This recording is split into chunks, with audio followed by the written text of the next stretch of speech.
her running eyes. Nigel Wilson must have told her his name. What else had he told her? What's your name? Hannah Finch. Eric couldn't fathom what Wilson was doing with a girl named Finch, couldn't fathom what the girl was doing in the bitter cold, so entirely unprepared, as if she were out for an afternoon stroll in September. Okay, Hannah. Where to? After an ungodly long pause, where had she been going? She said, I have to go home.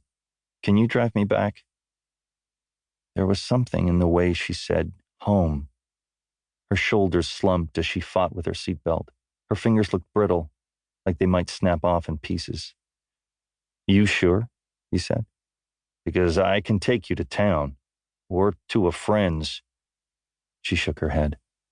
I left Mandy with him. Mandy? My cat. Never did own a cat, he told her as he turned the car around. He'd seen his share of runaways during his 20 years with the force. If he'd spotted this girl at the shopping mall, he would have thought her a go-to-church, finish your homework, listen to your mother type. He kept on talking to help put her at ease. Dog people, our family. Down to one mutt at the moment, my father's dog, Thorn. That's the dog's name. He's a big, fat, black lab mostly.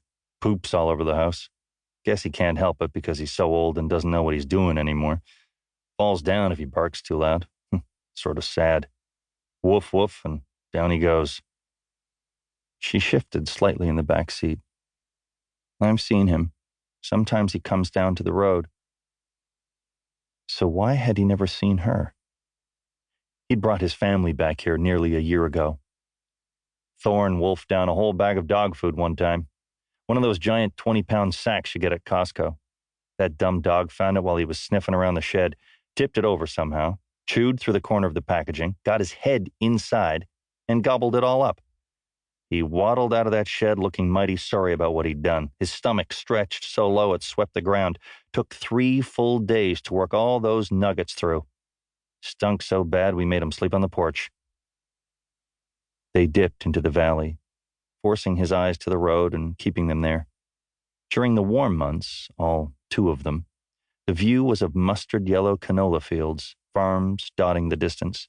Today, Eric saw nothing but blowing snow. I hear house cats are pretty smart, he said.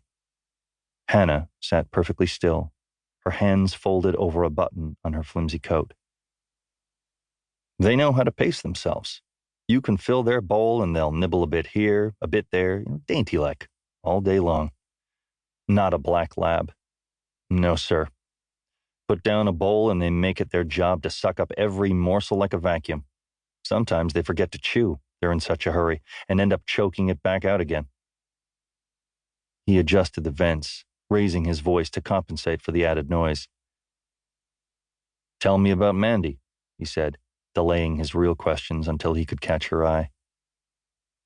She's a dainty eater. Like I thought, he said. Have you had her a long time? Since I got my tonsils out. Mom brought me home from the hospital and told me to look on my bed. Mandy was in a shoebox with just her pink nose sticking out of the towel. She was crying, so I picked her up and she stopped. How old were you when you got your tonsils out?